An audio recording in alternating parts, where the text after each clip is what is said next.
Ladies and gentlemen, welcome to the College Football Show on the SportsTalkLine Network, where we talk sport 24/7, 365. Guys, I'm your host, Spinksy. This is episode number 27. If this is your first time here, hit that subscribe button, rate, review, comment, all that stuff. You guys know what you're going to do right now. Let's get cracking, guys. We've got a big show this week to cover. We're going to talk news. We're going to talk the best results from last weekend and the best games coming up for this weekend. And guys, there is a lot of news to get through. First of all, Alabama moves to number one, probably where they should have been all season. Alabama has been the best team for a long time now. They of course move into number one with the Clemson Tigers losing. We'll touch on that after, but this is the 13th straight year that Alabama has been at number one. So congratulations to Nick Saban and the Alabama Crimson Tide. That hurts to say. I'm very sorry. As you all know, I do not like Alabama. Speaking of teams I do not like, the Notre Dame Fighting Irish beat the Clemson Tigers. It was a double overtime game. We'll touch on the game after, but first of all, I want to talk about the invasion of the pitch after the game. You guys know we're in a pandemic, right? And the whole world has this COVID-19 thing going on, and they only allowed 9,000 fans of each team in the stand.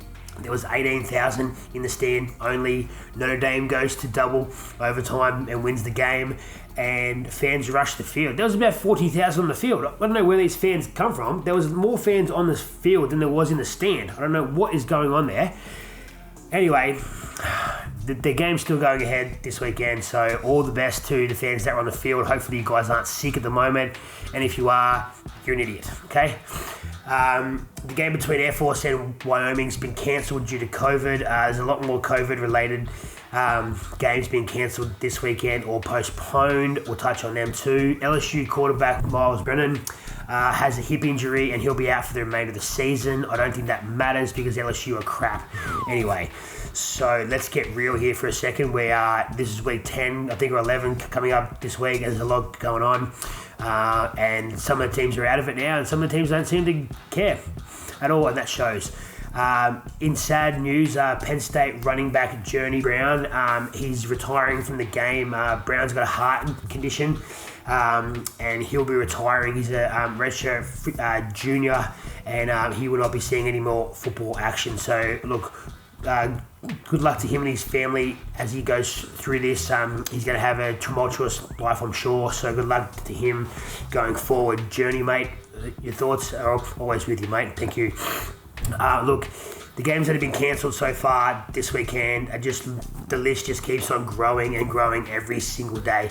Georgia and Missouri, Ohio State and Maryland, Auburn and Mississippi State, LSU and Bama, Texas A&M and Tennessee, Memphis and Navy, Air Force and Wyoming that we mentioned earlier. These games are getting cancelled left, right and centre. LSU don't have a spot to be able to make up the game with Alabama. This is a game I look forward to every year, being an LSU fan. I look forward to this game every year, and it's disappointing that we won't have the game this year, especially after our strong performance against them last year. We were a 4-touchdown underdog this year. I couldn't see us getting a touchdown at all at the moment, so a little bit on the side. I'm kind of happy that we weren't going to get spanked on the weekend, but also I still miss that game. I still want to see us against the best of the best, and at the moment Alabama are the best. Look, I'm disappointed that game won't go ahead, but reading a lot of reports this week, it's the LSU team that has the COVID. It's not the Alabama team. Apparently there was a Halloween party that took place last weekend or the weekend earlier, and Alabama team was all there and they were rife, and someone got COVID and they spread it through everyone. So do this here. This is called a mask. What you do is you wear it over your face and it helps to stop spread disease. What is wrong with you folks? Wear a mask. It's not that hard. It's not hard at all. Wear a mask.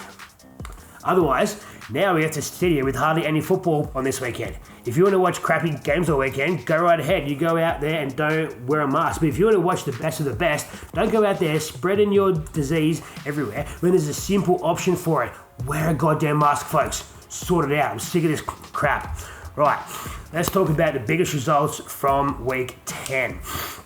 Oklahoma absolutely rolled over Kansas 62-9. This was embarrassing. The Sooners were on fire throughout the whole thing. They were incredible to watch, and Kansas are just bad. They're just bad. I just don't know what Kansas is doing there. We touch on it every single week. Kansas is crap, man. I can't explain that to you over and over again. It's not that the teams they're up against are awesome. Yes, I understand that this week they were, but the Sooners were good. But Kansas are just terrible. Absolutely terrible side. So hopefully things change for Kansas in the off season, but they're now 0-7 and they need to look towards 2021 already. Mississippi State and Mike Leach finally got some rhythm with a solid win over Vandy, 24-17. It's only their second win of the season after they beat LSU. And they've had a couple of terrible results the last few weeks, being held scoreless twice. So with any luck, Mississippi State and Mike Leach are starting to turn their fortunes around a bit more. Penn State got beaten again by Maryland. Tua's younger brother, I'm not even going to try and say his name. He was on all game, and the Maryland Terrapins are on fire, and Penn State are at 0-3. It's been a long time since Penn State have been up 0-3, and it's kind of warms my heart, so that's good. Thank you to Maryland.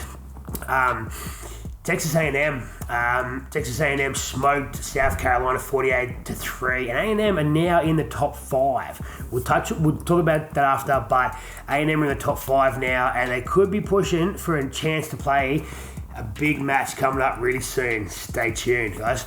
Right, of course, the game I don't really want to talk about, but I will. Notre Dame and Clemson. What do I say? If Clemson had Trevor Lawrence, this game wouldn't have gone the way it did. DJ, mate, you were fantastic at QB for the Tigers, but you just weren't enough. Ian, mate, you were fantastic for the Irish. The Irish were great. They played some good football. They could have won the game earlier in the day, but instead they went to double overtime. They ended up with a massive win, and they've now moved to number 2. I'm sure you guys will face each other again in the ACC championship game. So this is not over. This is just round 1. So round 1 to the Irish. Well done. Enjoy the victory, because there's a lot more coming up for you guys in the future. Now, it pains me to say that Georgia are not the football team I thought they were. I was so confident in Georgia to win the SEC and potentially win the whole thing to start the season if they played a guy named JT Daniels. Georgia still, if you listen to this show, you know how much I was on Georgia to win the whole thing. Georgia can still, Kirby Smart, mate, I don't know what you are doing. You are still sticking with a guy named Stetson Bennett who is useless. Stetson Bennett is not a quarterback in college football or in the NFL, mate. I don't know what is going on with JT Daniels. Stetson Bennett goes down during the game, and you bring on Dwayne Mathis, mate. What is going on there? JT must have done something terribly wrong. I don't know what has gone on there, but JT must be in a bad way. JT is the future. This kid knows what he's doing. Trust me. I don't know. Anyway, Florida State and Kyle Trask just rolled all over Georgia all game. Georgia led 14-0 very early in the game, and Florida came back. I think they were up 35-14 there at some stage. They rolled all over them. In the end, the Gators won easily, and the Gators are a serious contender this year. Just outside those big teams everyone's talking about, Alabama, the Tigers, and Ohio, but there's so many good teams out there on that cusp looking for that 4th spot.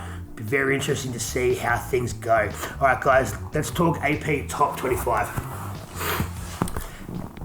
With the Tigers' loss, they've now dropped to 4th. Alabama should have been the number 1 team this entire time. Consistency over all these years, as we spoke about earlier, this is their 13th year they've been ranked number 1 at some stage of the season. They should be ranked number 1 always. They're so consistent and so strong, and they just keep producing that talent year after year after year. They shouldn't have been waited until week 10 for them to be ranked number 1. This is ridiculous. At number 2, we've got a team we don't like to talk about, so we're going to skip over them. Number 3, we have Ohio State, and number 4, we have the Clemson Tigers. But sneaky at number 5 is Texas A&M. Last time Texas A&M were strong, they had a guy at quarterback named Johnny Manziel. You guys remember him? I'm sure you do.